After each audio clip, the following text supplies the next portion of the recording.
just didn't finish well enough. Didn't finish. We had opportunities, like most of the games in this league, save for our last two.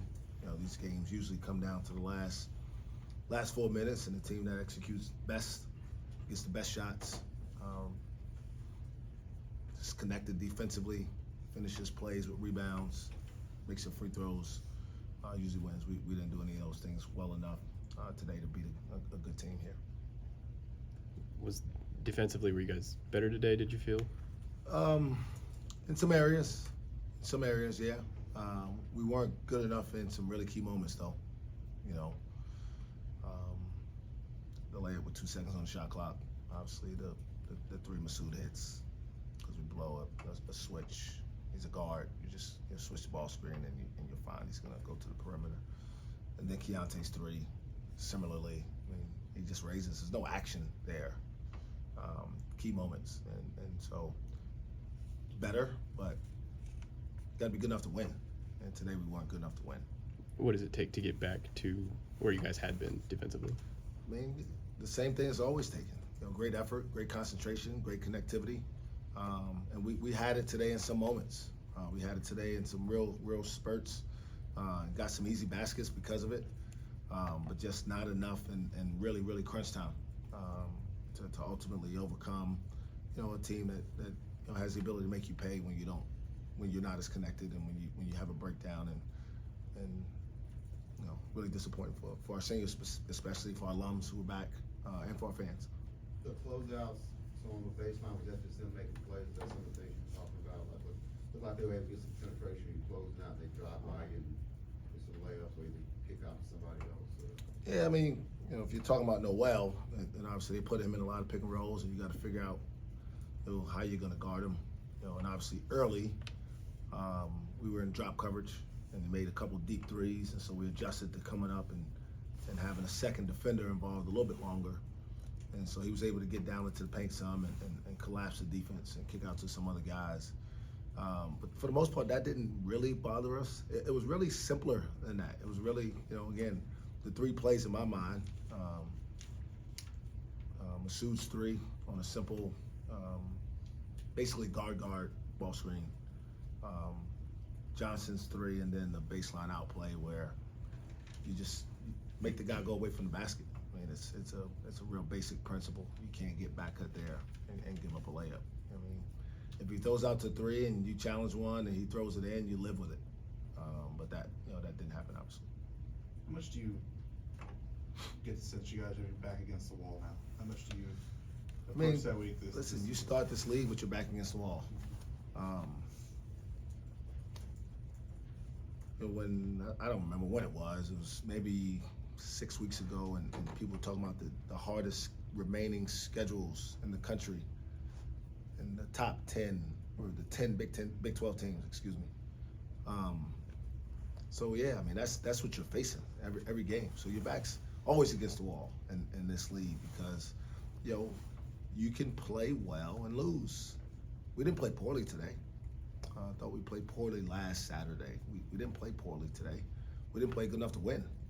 And so if that doesn't give you the sense of urgency you need, nothing will. So backs have been against the wall. Obviously they continue to be, but the truth is, because of the schedule, you still have a couple opportunities left that can move the needle for you. I think you said at some point that everybody's desperate right now. Do you kind of invite that a little bit, to that your guys maybe get a little bit more desperate over these next couple of games? Yeah, I mean, there's no, I don't know the word right now. There's no magic bullet, right? There's no special potion we're going to rub on in the next 48 hours to get ready for another really good team. It's built differently. That you got to play differently to beat than you had to play today. And so, again, if you want to accomplish the goals, to be relevant, after next week, then you got to find a way to get the job done. After you guys went up 8 there in the second half, Kansas State scored on 6 straight possessions. What did you see in that stretch specifically from your defense? I don't remember every possession there, but I think in that time was the plays that I mentioned earlier. And again, they got a really good team. Keontae's going to be probably in the running for Player of the Year in the league. And I'd imagine Marquise Noel, if he's not first team, it may just be because his teammate is, but he'll be second team at worst. But maybe they both will make first team all league. And they made some big plays for him. So I thought we did a decent job. And the key is to try to make Marquise score more around the basket as opposed to getting his points and the assists. And the fouls helped his scoring because he's an excellent free throw shooter. Been throwing a bunch of shots, but you can't foul him unnecessarily. I thought his first points even, right, or because we over-engaged.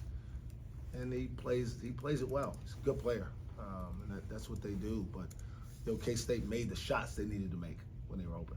Is what happened. In those last 12 minutes, did you like the shots you guys were getting offensively? Again, it's hard to say for sure right now because I can't think of all of them. I do remember, a couple wide open threes. After some inside-out penetration, fast break layup. We don't convert. I think Caleb had an opportunity to maybe dunk one.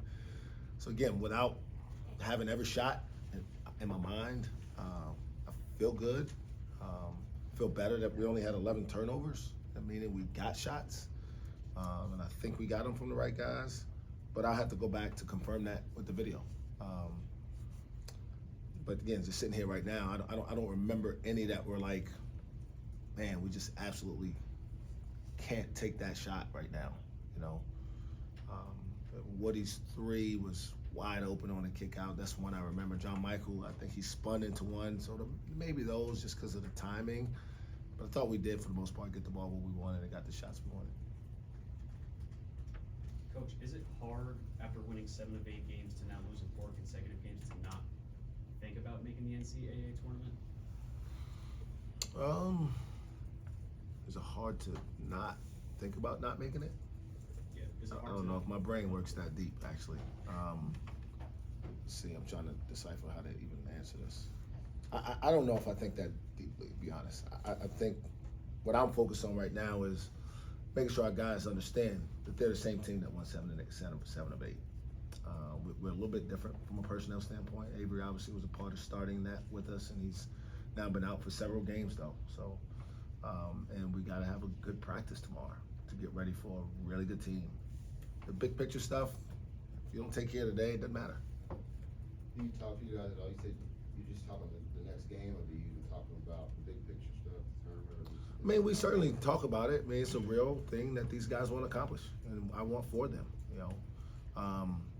But the only way to do it is to take care today. We had an opportunity today to take a step forward in that regard and didn't do it. So it does us no good to talk about what may happen 2 weeks from now. If we don't get ready for Baylor, it doesn't really matter. Anything else for Coach?